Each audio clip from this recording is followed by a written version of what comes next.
हम लोग hello friends, हम लोग इस वीडियो में इलेक्ट्रोफिलिक सब्स्टिट्यूशन रिएक्शन का एक एक करके एग्जाम्पल देखें। ठीक है, तो हम लोग जो टॉपिक पढ़ेंगे उसका नाम है इलेक्ट्रोफिलिक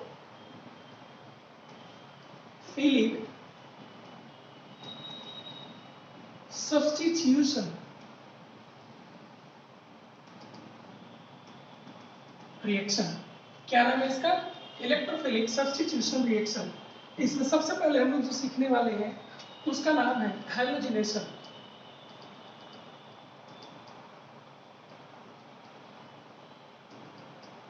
सबसे पहले हम लोग सीखेंगे हैलोजिनेशन। हैलोजिनेशन में बेसिकली क्या करते हैं कि जैसे इसका जनरल रिएक्शन अगर बात किया जाए,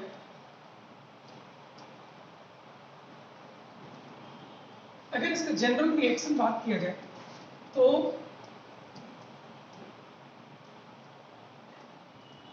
एक एरोमेटिक कंपाउंड होता है, ठीक है, और इसको हाइड्रोजन के साथ लिया जाता है in presence of some reagent. हाँ, कुछ लेडीज एसिड ले लीजिए। In presence of some reagent it is converted into हेलोपरीन या इस केस में हेलोबेंजीन। क्या कहेंगे इसको? हेलोबेंजीन कहेंगे। ठीक है, तो ये इसका जनरल रिएक्शन। मैकेनिज्म इसका क्या होता है?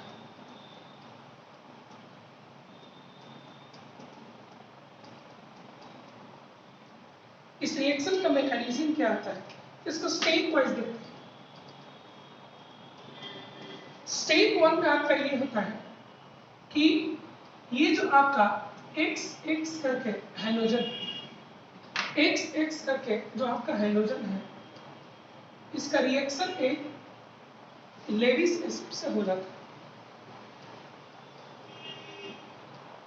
ठीक है, लेविस एसिड से जब इसका रिएक्शन होता है, लेविस एसिड है, इनके बीच में रिएक्शन होता है और बनता है transition state x.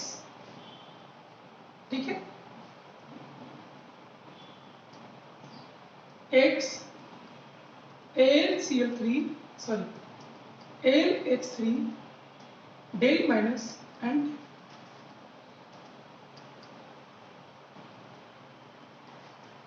Del minus and del plus करके आपका बनेगा।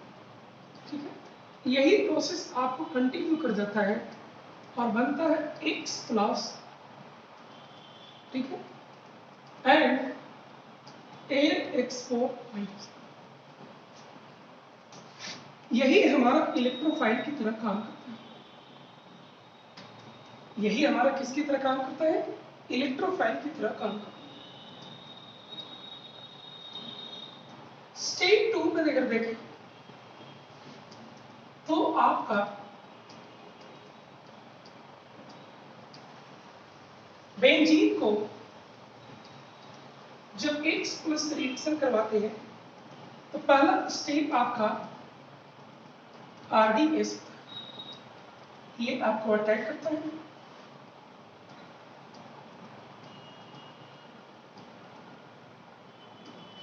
देता है आपको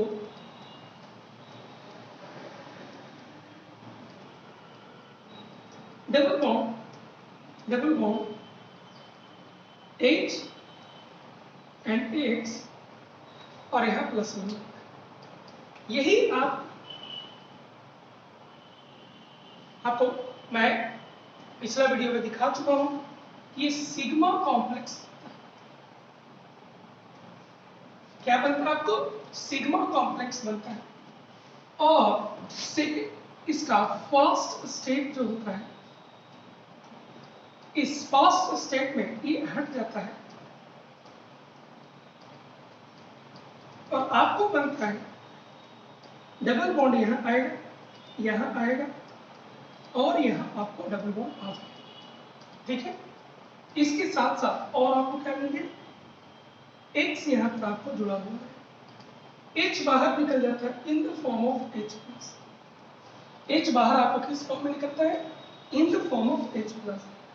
ये H प्लस, ये H प्लस और ये LX4 माइनस, ये दोनों आपस में कंबाइन करते हैं और देते हैं आपको HX प्लस LX3।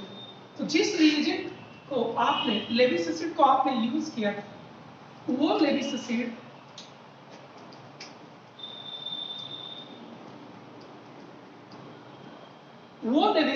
आपको अंत में फिर से मौजूद है। तो इसीलिए रिएजेंट को हम कैटालिटिक अमाउंट में लेते हैं, ये हमें वापस फिर से मिल रहा है, ठीक है, ये हमें वापस फिर से मिल जाता है। तो ये इसका जनरल मैकेनिज्म हुआ जो हम यहाँ पर यूज करते हैं। इसका अगर रिएक्शन कोऑर्डिनेट अगर देखें, इसका अगर हम रिएक्शन कोऑर्डिनेट देख लें,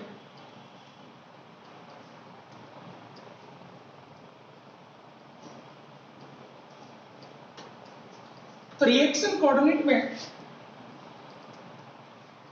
मेनली इस वाले पार्ट को दिखाया जाता है, ठीक है, कुछ इस तरह से मैंने आपको दिखाना होगा, ठीक है। ऊपर भी हो सकता है, नीचे भी हो सकता है, डिपेंड करता है किसके साथ जुटा और किसके साथ जुटा। ये पहला है, ये वाला पार्ट है RDS, और ये आपको फास्ट वाला स्टेट, ये पोटेंशियल एनर्जी है, और ये कोऑर्डिनेट आपका प्रोग्रेस ऑफ रिएक्शन का दिखाता है। ये किसको दिखाता है? आपको प्रोग्रेस ऑफ रिएक्शन को दिखाता है।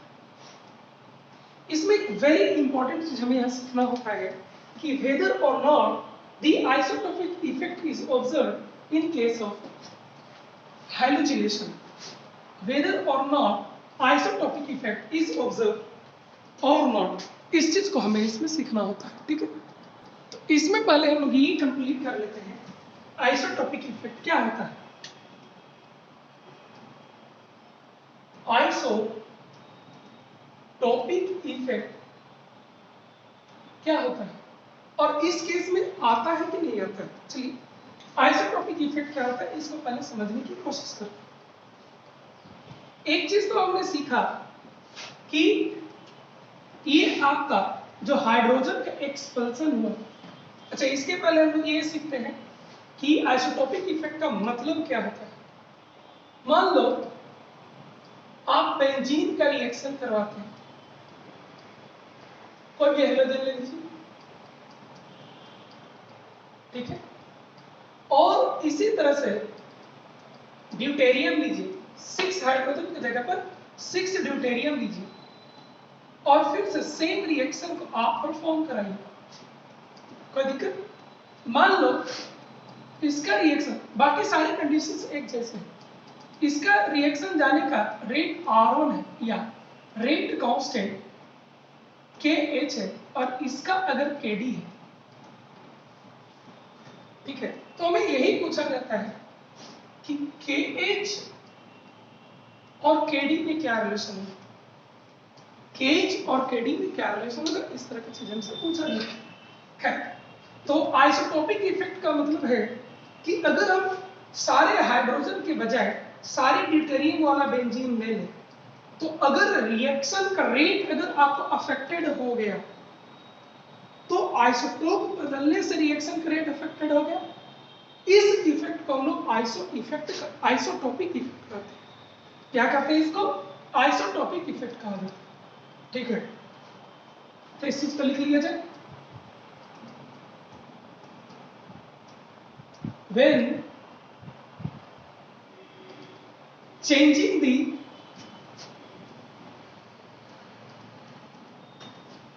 isotope, the rate of reaction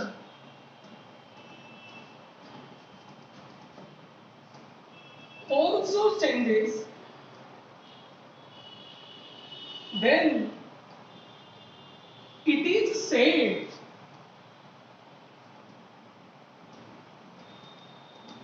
that isotopic effect is observed। क्या कहा जाता है कि आइसोटोपिक इफेक्ट आपका ऑब्जर्व हो रहा है, आइसोटोप के बदलने से अगर रेट ऑफ रिएक्शन आपको अफेक्टेड हो जाए तो इसी इफेक्ट को हम क्या करते हैं, आइसोटोपिक इफेक्ट करते हैं। इसको क्लियर होना बहुत जरूरी था, उसकी आगे की चीजों में इसको हम लोग बार बार यूज करते रहेंगे। ठीक है, खैर एक पॉइंट क्लियर हो गया। अब देखते हैं तो क्या हैलोजिनेशन के केस में हाइड्रोजन को ड्यूटेरियम से रिप्लेस करने से क्या ये इफेक्ट पड़ता है कि नहीं पड़ता, ये क्वेश्चन। तो आप एक चीज देखिए कि आप हाइड्रोजन कार्बन का जो बाउंड है उसको फास्ट स्टेप में ब्रेक कर देंगे। आप हाइड्रोजन, और मैं आपको बता दूं कि with respect to bound energy carbon deuterium bond is stronger than carbon hydrogen bond. ये बॉन्ड आपका स्ट्रॉन्गर है, ठीक है, ये बॉन्ड आपका क्या होता है, स्ट्रॉन्गर होता है। लेकिन ओवरऑल रिएक्शन का रेट डिटरमाइनिंग स्टेप कौन था, एक ऐसा स्टेप था जिसमें हाइड्रोजन और कार्बन के बॉन्ड को ब्रेक नहीं किया जा रहा था। अब आप यहां देख सकते हैं कि अगर यहां कार्बन के साथ हाइड्रोजन रहे या कार्बन के साथ ड्यूटेरियम रहे, इस बॉन्ड का ब्रेकिंग का काम फास्ट स्टेप में हो रहा है, फास्ट स्टेप में। That is not the rate determining step, and therefore isotopic effect is not affecting the rate of halogenation reaction। आपने समझ में आया? चलिए इस चीज को नोट कर लिया जाए। Since removal of hydrogen or deuterium has occurred in fast state and not in RDS, है ना, therefore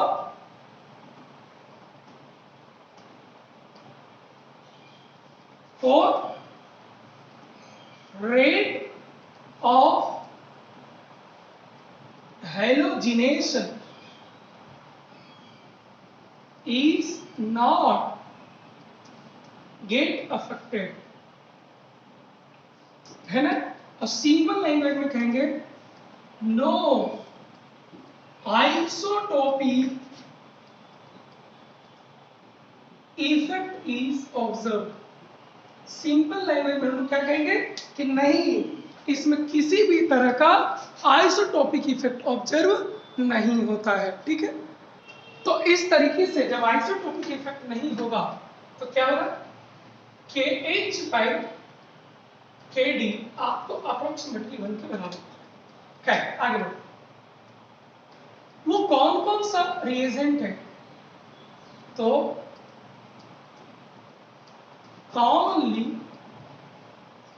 used reagent for halogenation। तो commonly used reagent में सबसे पहले आपको आता है Cl2 और Br2 प्लस और लेविस एसिड। लेविस एसिड क्या हो सकता है, BF3, HCl3, HBr3, ZnCl2, FeCl3, कुछ कॉमन जो है वो आपको ये सब, ठीक है। दूसरा क्या है, इसको तो अभी मैं करके दिखाया, ठीक है। इसमें इलेक्ट्रोफाइल क्या होगा, X+। कैसे मिलेगा, मैं आपको करके दिखा दूं।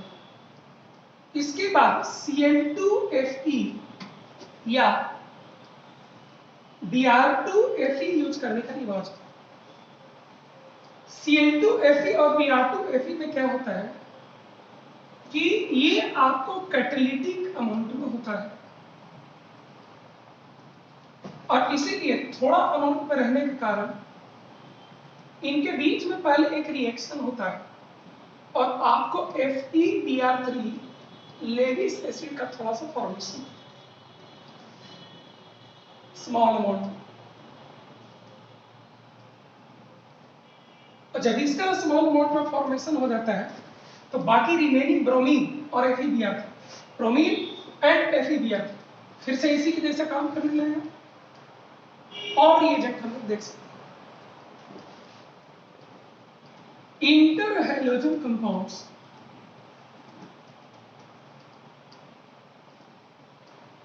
इंटर हैलोजन कंपाउंड्स भी इसमें यूज किए जा सकते, जैसे ICL, IBR, BRC, इन सब को यूज किया जा सकता है, ठीक है। Plus Lewis acid, plus Lewis acid, इनमें से किसी की एक को आप यूज करिए, A, B, C, इन तीनों में से किसी को भी आप यूज करिए along with लेविस एसिड। क्या होगा? More electronegative, partial negative, partial positive, partial negative, partial positive, partial negative, partial positive. तो ये आपको लेविस एसिड के साथ कंबाइन करके I प्लस दे देगा, ये आपको लेविस एसिड से कंबाइन करके I प्लस दे देगा, और ये आपको Br प्लस देगा, ठीक है। तो इस तरीके से कहें तो आप रिएजेंट को यूज कर सकते हो। क्या आप कर सकते हो? रिएजेंट को यूज आप कर सकते हो, ठीक है। इस तरीके से देखा जाए, इसके एग्जाम्पल एक दो देख लेते हैं। मान लो बेंजीन रिंग है, यह C2H5 पहले से जुड़ा हुआ है,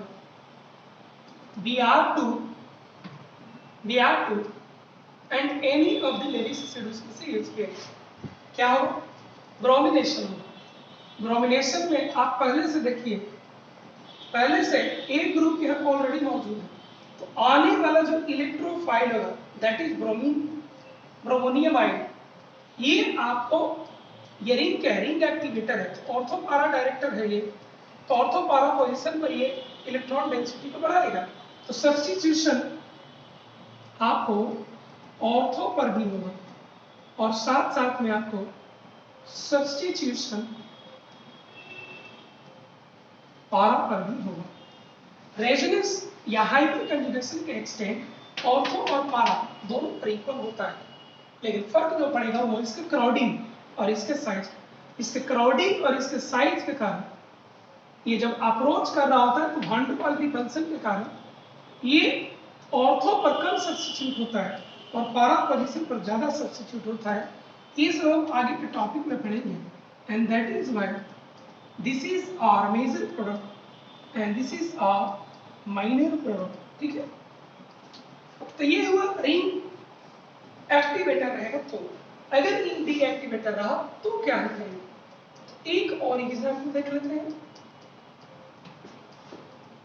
अगर यहाँ पर मान लो CHO रिंग डीएक्टिवेटर लगा हुआ है और Br2 सम लेविस एसिड का यूज किया गया, तो ये तो मेटा डायरेक्टर है, तो आप सिंपली क्या करेंगे? बेंजीन रिंग बनाएंगे, CHO करेंगे और मेटा पोजीशन पर आप ब्रोमीन को ले आकर जोड़ देंगे, दैट्स ऑल। आपको इतना ही कर देना, आपको सिंपली उसको ले आकर के आपको सिंपली उसको ले आना है और ले आने के बाद उसको आपको जोड़ देना है, जोड़ दीजिएगा, आपको ये कंप्लीट है। तो हैलोजिनेशन इन जनरल आपको इतना ही है, ठीक है।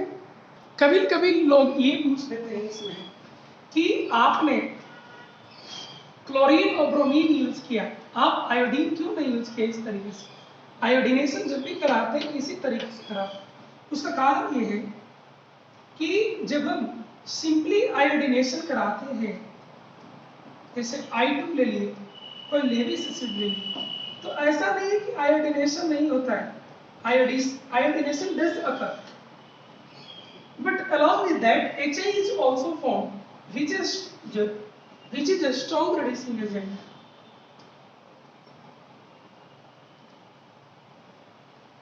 ये एक अच्छा रिड्यूसिंग एजेंट है और ये रिड्यूसिंग एजेंट आपको फर्दर इसको रिड्यूस कर देता है, ठीक है। ये फर्दर आपको इससे रिएक्शन चला देता है और ये वापस लौट जाता है, ठीक है।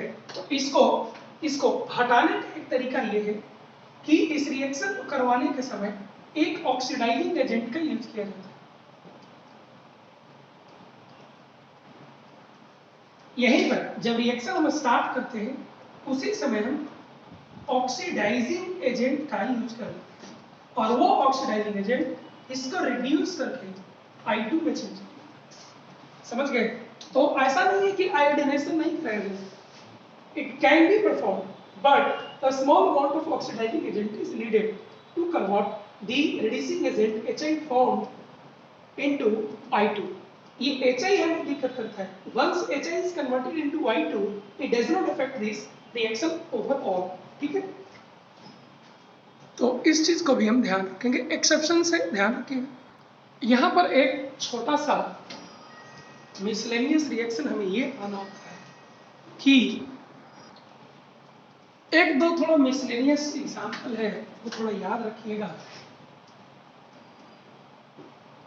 कि जब बेंजीन का रिएक्शन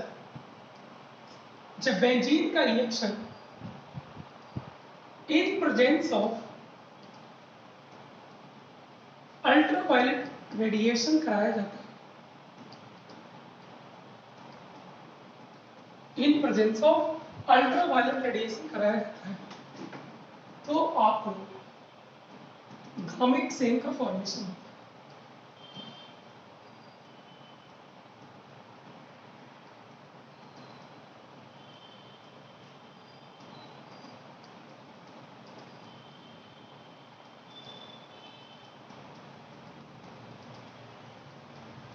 गामा एक्सेन का फॉर्मेशन होता है, ठीक है? इसको BHCB कहते हैं जिसका फुल फॉर्म होता है बेंजीन हेक्साक्लोराइड। क्या होता है फुल फॉर्म? बेंजीन हेक्साक्लोराइड इसका फुल फॉर्म होता है, ठीक है? एक और इंपॉर्टेंट रिएक्शन है इसका, और वो ये है कि जब बेंजीन का रिएक्शन कुछ इसी तरह का है, जब बेंजीन का रिएक्शन 6Cl2 से करवाया जाए, क्या कहिए एक्सेस अमाउंट ऑफ क्लोरीन से करवाया जाए तो 6Cl2 से रिएक्शन होता है, ठीक है? अनहाइड्रस AlCl3 रिएजेंट है और कोल्ड कंडीशन यूज किया जाए, तो ऐसा करने पर आपका प्रोडक्ट ये Cl Cl Cl Cl इसका नाम है हेक्साक्लोरोबेंजीन।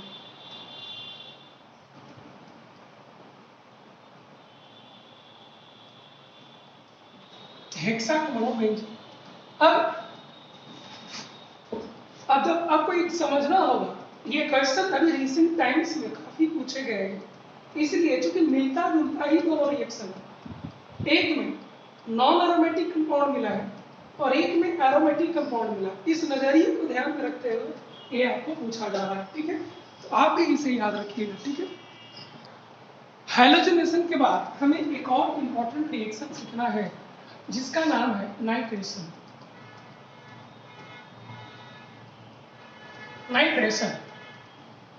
नाइट्रेशन में जो रिएजेंट आप यूज करते हैं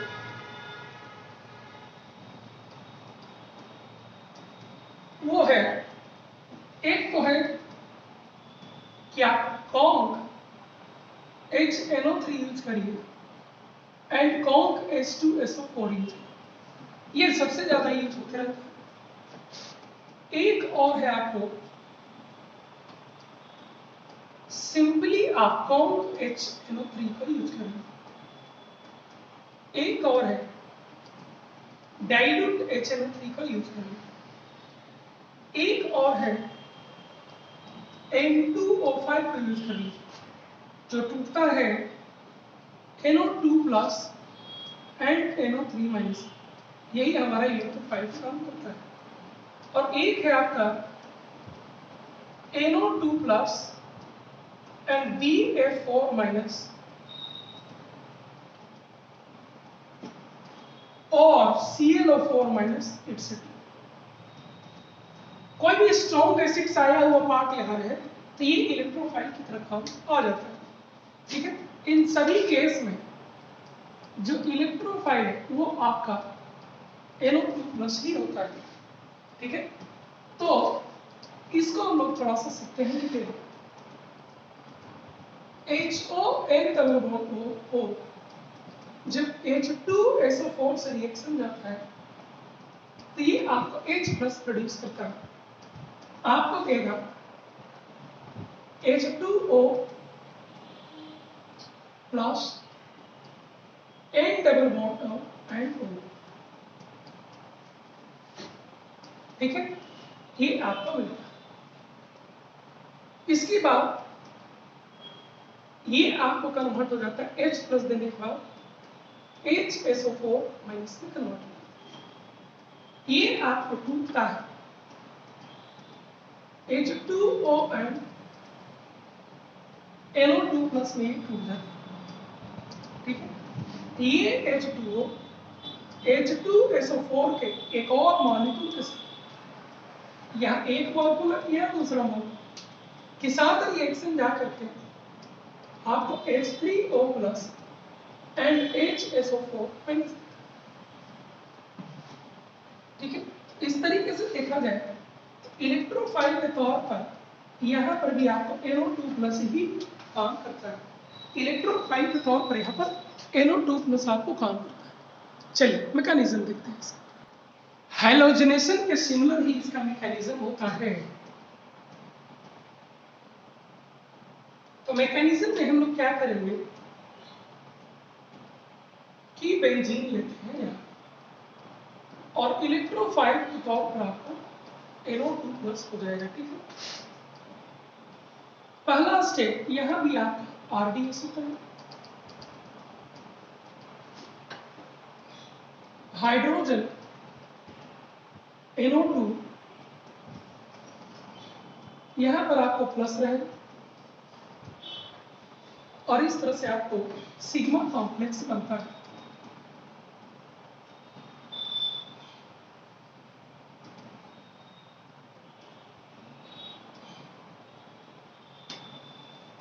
ठीक है, और वैलेंट इंटरमीडिएट भी कहा। अगले स्टेप में आपको जो कि फर्स्ट स्टेप होता है में आप H+ का रिमूव हो जाता है और नाइट्रोबेंजीन का फॉर्मेशन होता है।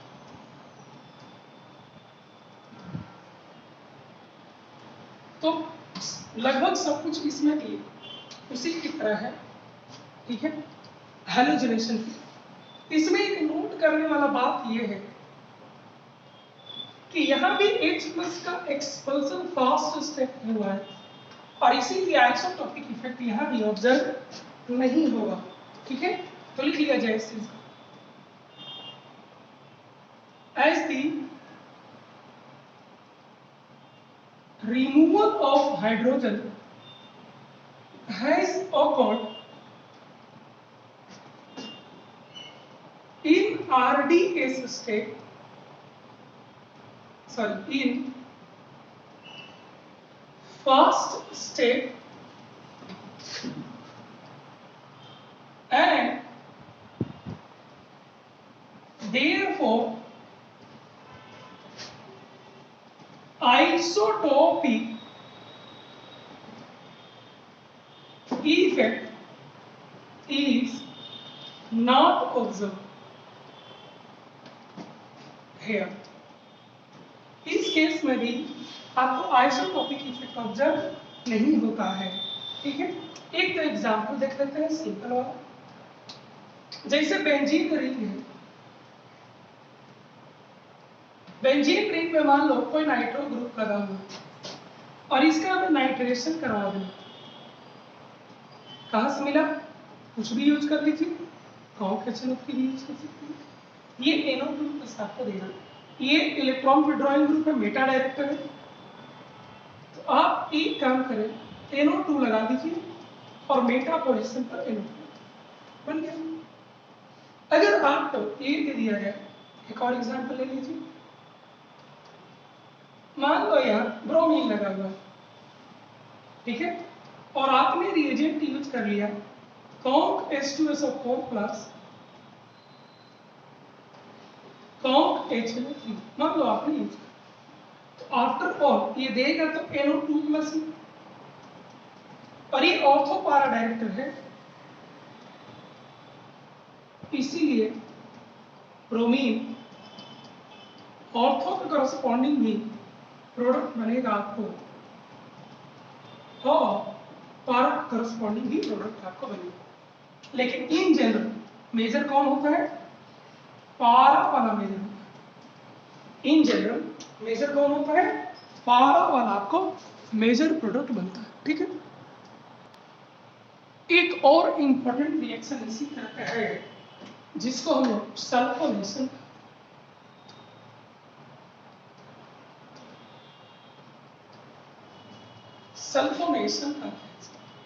सल्फोनेशन में क्या होता है कि बेंजीन रिंग में सल्फोनिक ग्रुप को जोड़ा जाता है। रिएजेंट आपको कौन कौन यूज होगा?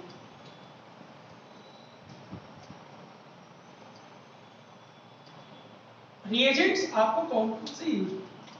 तो मोस्ट कॉमनली यूज्ड रिएजेंट जो है वो है आपका कॉन्क H2SO4 या ओलियम,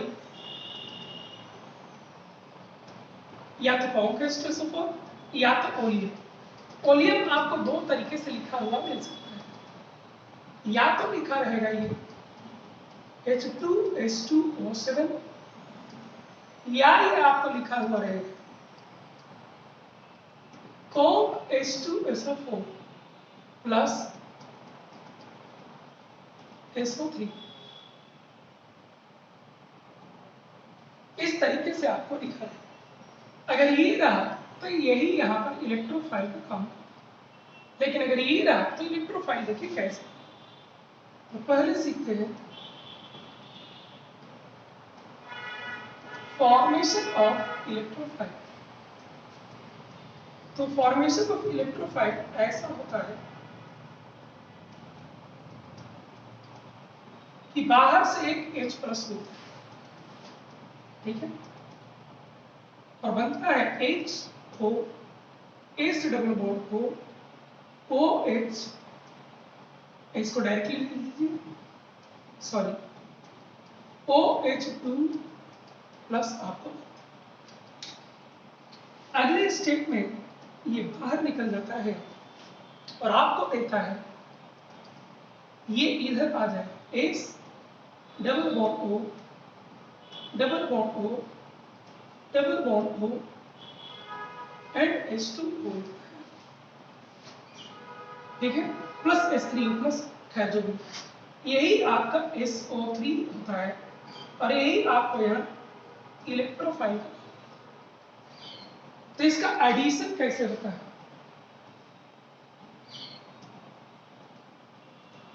इसका मैकेनिज्म क्या है? तो मैं आपको बता दूं, ये रिवर्सिबल रिएक्शन होता है। क्या होता है? ये रिवर्सिबल रिएक्शन को फॉलो करता है। जैसे ये बेंजीन है,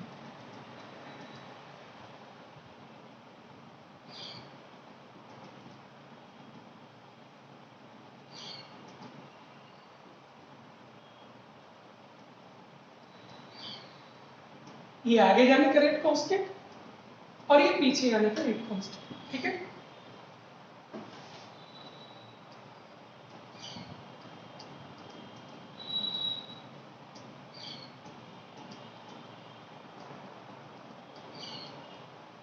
S double bond O, double bond O and O minus, ठीक है। और एक स्टेप और होता है, यही स्टेप हमारा RDS, ठीक है। तो इसमें क्या होता है, पहले आगे जाने का सोचिए, ये इस पर अटैक किया, ये बन गया, ठीक है। और अगले स्टेप पे जब ये ऐसे चला जाएगा तो आपको बनेगा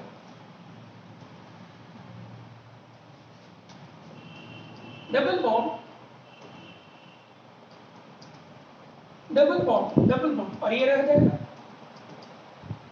S double bond O, double bond O and OH, OH का फॉर्मेशन, बेंजीन सल्फोनिक एसिड का फॉर्मेशन। लेकिन अगर इन केस आपको वापस भी लौट पाए, रिवर्सिबल का तो मतलब यही होता है, अगर ये लौट कर वापस आ गया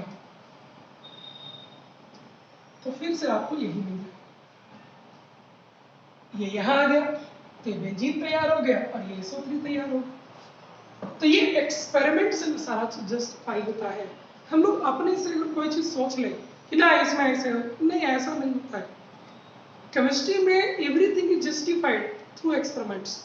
एक्सपेरिमेंट अगर ओके कर दिया तो सब कुछ ठीक है, नहीं तो आपका मन गढ़ंत कहानी यहाँ नहीं चलेगा। ठीक है, तो इस तरीके से इसमें होता है। अब इसमें आपको एक चीज ये भी नोट करना है, वो ये कि अगर आगे जाने का रेट कांस्टेंट K2 है तो वापस लौटने का rate constant is approximately equal to forward जाने का रेट कांस्टेंट। ठीक है, मान लो ऐसा इसको सोचें कि 100 मॉलिक्यूल्स यहां पहुंचा K1 के जरिए, और अगर ये दोनों बराबर रहा, ठीक है, तो 200 मॉलिक्यूल अगर इसके जरिए यहां से पहुंचा, 200 मॉलिक्यूल अगर इसके जरिए यहां से पहुंचा, तो 100 आपको आगे जाएगा और 100 लौटकर वापस आएगा। समझ गए? इस तरीके से यहाँ पर तो इस प्रोसेस में लौटने का भी टेंडेंसी है और आगे जाने का भी टेंडेंसी है। अगर आप इनका कॉन्सेंट्रेशन ज्यादा रखते हो, और ये कहां से है, ये आपको H2SO4, अगर आप इनका कॉन्सेंट्रेशन ज्यादा रखते हो तो ये मोस्टली फॉरवर्ड शिफ्टेड होगा और ये नेट आपको आगे की ओर ले जाते हैं। इसलिए कॉन्क H2SO4 को यूज किया जाता है सल्फोनेशन के केस में। अगर आप इसका कॉन्सेंट्रेशन कम कर देते हो, यानी कि अगर आप डाइल्यूट सल्फ्यूरिक एसिड यूज कर लेते हो, तो आपको इक्विलिब्रियम पे इसका अमाउंट काफी कम रहेगा, ये बैकवर्ड शिफ्टेड होगा, ना ही ये रहेगा ना ही आगे की ओर जाएगा, यानी कि ये बैकवर्ड शिफ्टेड होगा आपको। तो इस बात को भी नोट कर लिया जाए। ठीक है,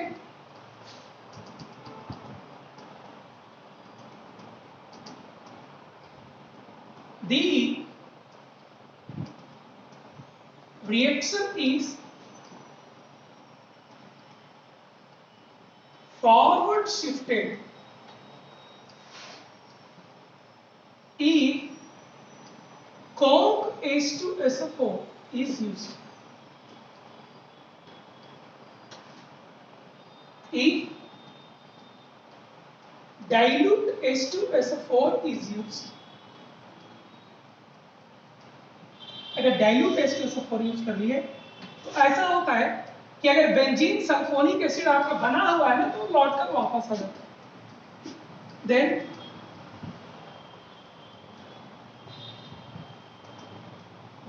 डीसल्फोनेशन occurs।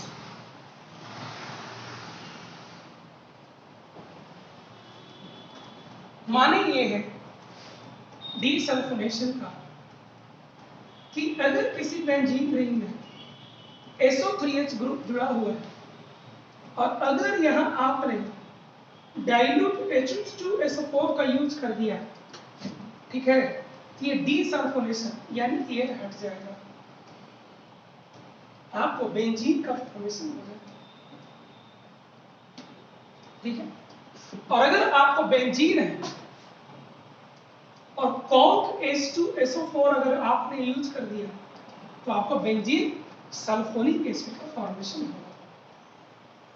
कुछ ऐसा आप सोच करके चल सकते। इसका इस्तेमाल भी कुछ जगह किया जाता है। ठीक है, वो मैं आपको बताऊंगा। पहले मैं आपको ये बता देता हूँ कि आइसोटोपिक इफेक्ट यहाँ ऑब्जर्व होगा कि नहीं होगा। तो इसको मिटा के यहीं पर आपको ये बात बता दूँ। हमने सीखा है कि हैलोजिनेशन में आइसोटोपिक इफेक्ट नहीं ऑब्जर्व होता, नाइट्रेशन में भी आपको नहीं ऑब्जर्व होता, लेकिन सल्फोनेशन में आपको होता है। इसका बड़ा कारण ये है कि हाइड्रोजन का एक्सपल्सन रिमूवल आपका किस केस में हो रहा है, RDS स्टेप में हो रहा है, और इसीलिए अगर हाइड्रोजन की जगह पे ड्यूटेरियम होगा तो डिफिकल्टी से बॉन्ड ब्रेक करेगा और वो प्रोसेस आपका स्लो हो जाएगा। ठीक है, तो इसमें एक नोट करके बात लिखते हैं, और वो ये है कि आइसोटोपिक इफेक्ट इज ऑब्जर्व। यहां क्या होगा, आपको आइसोटोपिक इफेक्ट ऑब्जर्व होगा। क्यों क्यों? At the removal of hydrogen or deuterium has occurred in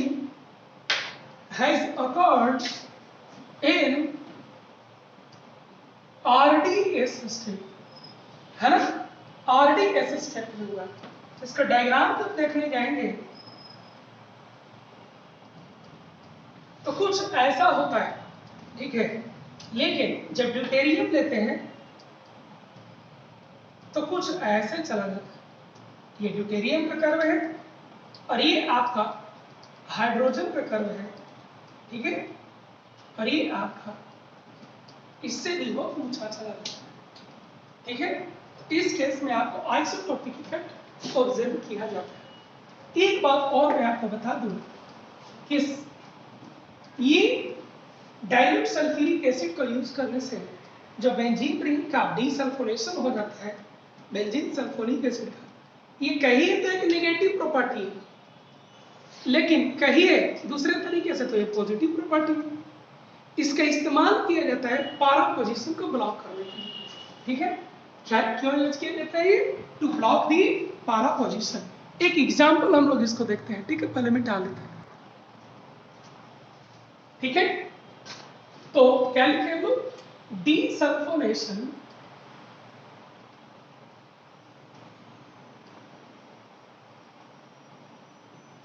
is used to block palm position। Very important है, याद रखिए। कैसे? एक एग्जांपल देते हैं।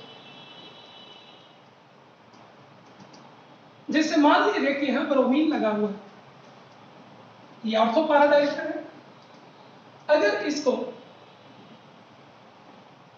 Br2Fe Br3 से रिएक्शन करवा देते हैं तो मेजर प्रोडक्ट आपको क्या मिलेगा? ऑब्वियसली ये बड़ा ग्रुप है और आने वाला भी ब्रोमीन बड़ा ग्रुप है, तो ऑर्थो पर वैन डर वाल्स रिएक्शन होगा, मैं आपको पढ़ाऊंगा आगे। तो पारा वाला आपको मेजर बनेगा।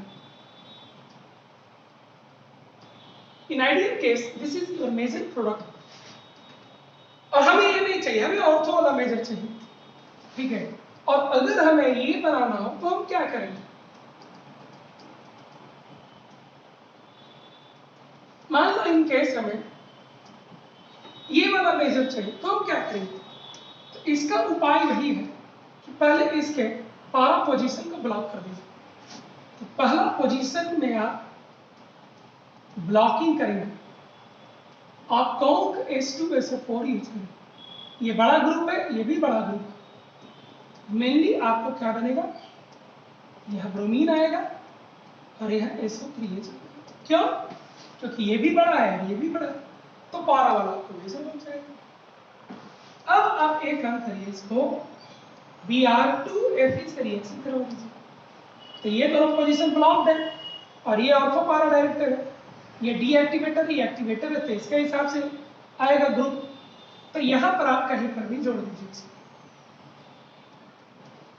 Br जोड़ दीजिए एंड SO3H। अब हमें टारगेट तो मिल रहा है लेकिन ये हटाना है, तो इसको हटाने का एक उपाय है, आप डाइल्यूट H2SO4 यूज करें। डाइल्यूट H2SO4 क्या करता है? इसको डीसल्फोनेशन मिल जाएगा और इनमें आपको क्या मिलेगा? ऑर्थो डाइब्रोमो बेंजीन प्रोडक्ट आपको मिल जाएगा। तो ये सिंथेसिस पर्पस में आपको काम भी आ गया, ठीक है। तो इस तरीके से अपॉर्चुनिटी को यूज किया जाता है, ठीक है। Thank you all.